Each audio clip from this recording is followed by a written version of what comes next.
Mayong gabi na usab mga higala.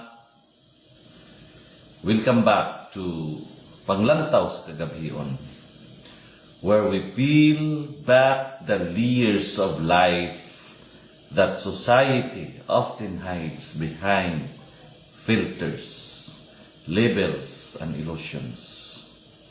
Adtong niaging adlaw kay kagabi wala ta naka-live, nag-post lang tao ato lang gi-repost ang ato ang live atong mga nangaging panahon. Tung nangaging gabi, we talk about luxury, not the kind sold in malls, but the kind that reveals who we truly are.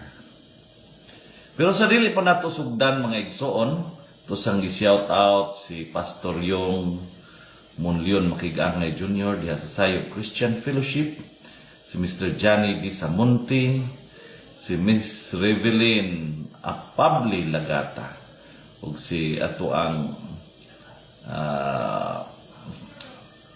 Municipal Administrator Sir Abinigo Ukapan.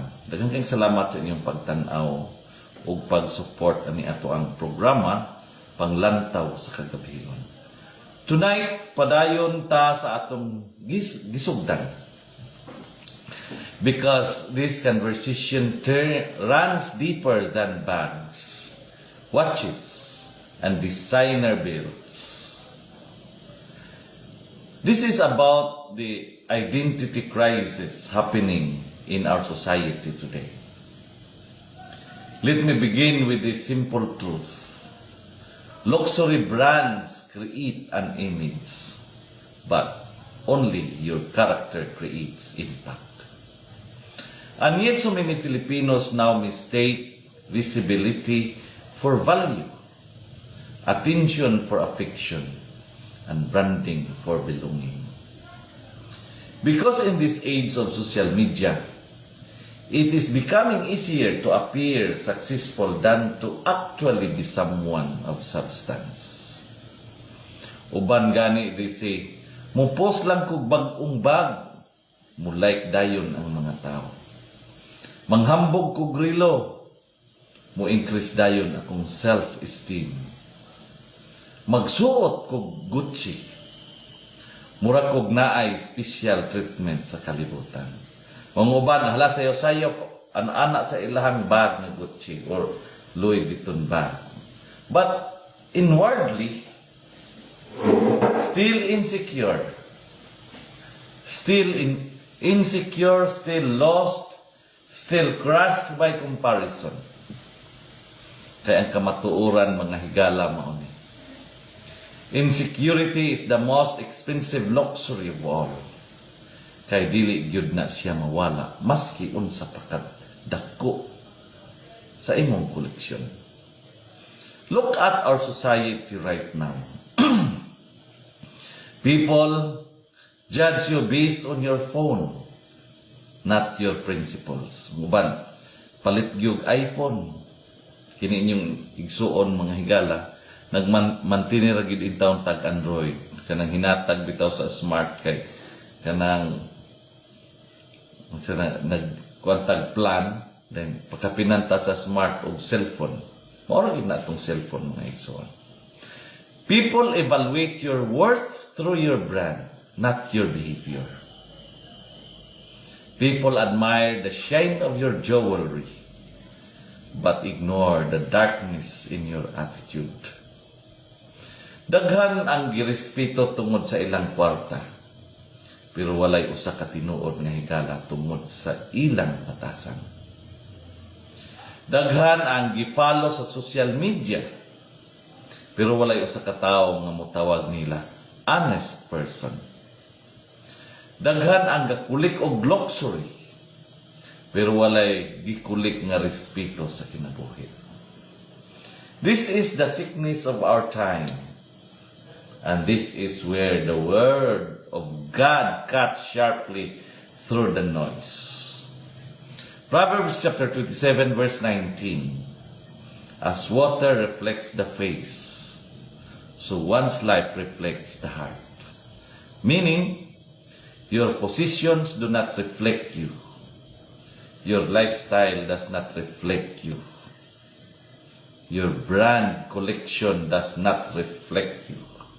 Your life does. Your choices do. Your character does. And here is a second verse that challenges each of us. Matthew chapter 6 verse 21. For where your treasure is, there your heart will be also. Kung asa ang imong treasure, mapod na ang imong kalag. Kung imong treasure kay image, ang imong kalag mahimong shallow. Kung imong treasure kay comparison, ang imong kalag mahimong restless. Kung ang imong treasure kay ang pagpalabi sa kaugalingon, ang imong kalag mahimong empty. But if your treasure is compassion, if your treasure is truth, if your treasure is integrity, if your treasure is kindness, then your heart becomes rich, even if your wardrobe is not. Let me address something we see everywhere. We value brands more than we value boundaries. We value appearance more than behavior. We value luxury more than loyalty. People would rather impress strangers than help the needy. They would rather upgrade their phone than upgrade their character. They would rather collect bags than collect wisdom. And this is why today's world is full of people who look expensive but feel empty. Nindot ang imong suot, pero kapoy imong kalag. Bright imong camera filter, pero dumog imong konsensya. High-end imong shoes, pero low quality imong pamatasan. Because the world has successfully taught us this lie. You'll matter more if you look like more. But that is not the truth of God. That is not the truth of humanity. And that is not the truth that brings peace to the soul. Let me tell you something real. A person wearing ukay-ukay but with a generous heart is more beautiful than someone wearing luxury brands but with a cruel spirit. A person who treats others with dignity is more valuable than someone who treats waiters and guards like they are invisible. A person who offers kindness to strangers is richer than someone who only offers money to themselves. Because luxury impresses, but character transforms. Luxury shines, but character lights up the world. Luxury gains attention, but character gains respect. Luxury fades, but character lives forever. Luxury is worn, but character is lived. Luxury is purchased, but character is built. And that, mga higala, is the kind of worth the world cannot take away from you. Let me end with this. There is nothing wrong with owning beautiful things. There is nothing sinful about enjoying luxury. There is no shame in success. What becomes the problem is when the things we own begin to own us. What becomes dangerous is when we use brands to hide brokenness. And becomes tragic is when people feel superior because of a logo, but inferior when looking at their own soul.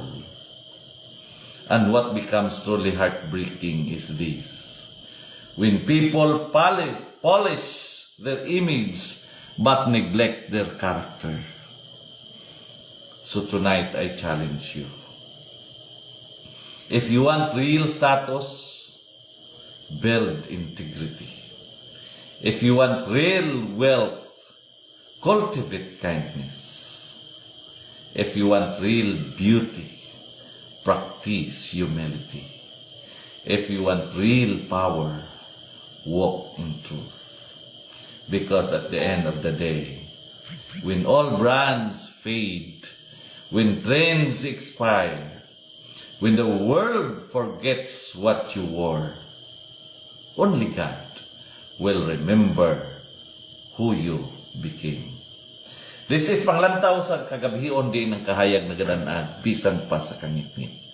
Kini inyong higala, alagad, ug igsoon, Jeremias Labaho Tubigon, sa makausap pa mo ingon, nga sa atong pagpangandoy ug matarong ang katilingban, ang kamatuoran gayud ang atong suga.